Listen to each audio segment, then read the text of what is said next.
আফগানিস্তানের বিশ্ববিদ্যালয়গুলোর পাঠ্যসূচি থেকে নারীদের লেখা বই নিষিদ্ধ করেছে তালেবান সরকার। প্রায় ৬৭৯টি বইকে উদ্বেগজনক বলে চিহ্নিত করেছে তারা। নিষিদ্ধ এই বইগুলোর মধ্যে নারীদের লেখা প্রায় ১৪০টি বই রয়েছে। আছে ইরানি লেখকদেরও বেশ কিছু বই। ঠিক কী কারণে একযোগে এতগুলো বই নিষিদ্ধ করল তালেবান?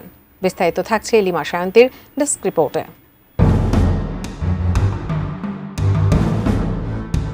আফগানিস্তানের তালেবান সরকার বিশ্ববিদ্যালয় পাঠ্যক্রম এবং শিক্ষাপথে নারী লেখকদের বই এবং ইরানি লেখকদের বই নিষিদ্ধ করেছে।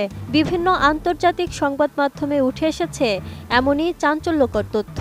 সম্প্রতি তালেবান সরকার নিষিদ্ধ বইয়ের একটি তালিকা তৈরি করেছে, যেখানে বিশ্ববিদ্যালয় পাঠ্যক্রম থেকে এমন কয়েকশো বই বাতিল করা হয়েছে যেগুলো আদর্শগতভাবে তালেবান নীতি ও শিক্ষানীতি অনুযায়ী অনুপযুক্ত বলে বিবেচিত।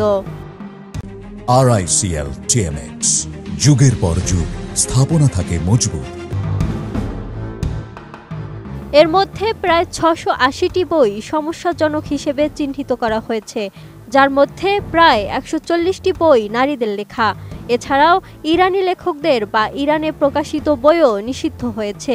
নিষিদ্ধ বইগুলোর মধ্যে প্রায় ৩১০টি শিরোনাম আছে, যেখানে ইরানি লেখক ও প্রকাশকদের নাম যুক্ত আছে। তাছাড়াও আরও ১৮টি বিষয় রয়েছে যা পাঠদান থেকে বাদ দেওয়া হয়েছে দেশটিতে।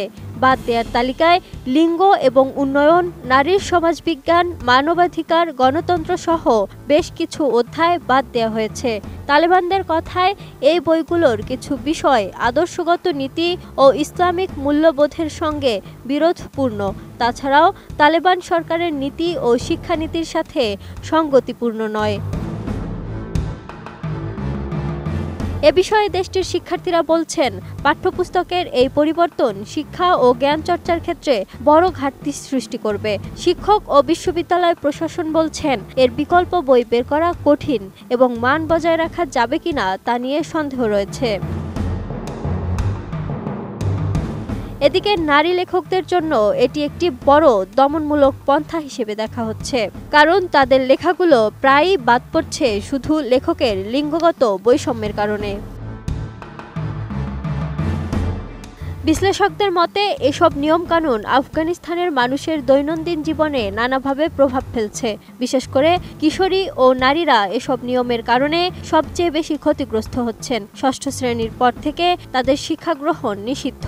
২০২৪ সালের শেষ দিকে ধাত্রীবিদ্যা বা মিড ওয়াইফারি কোর্সও বন্ধ করে দেওয়া হয়।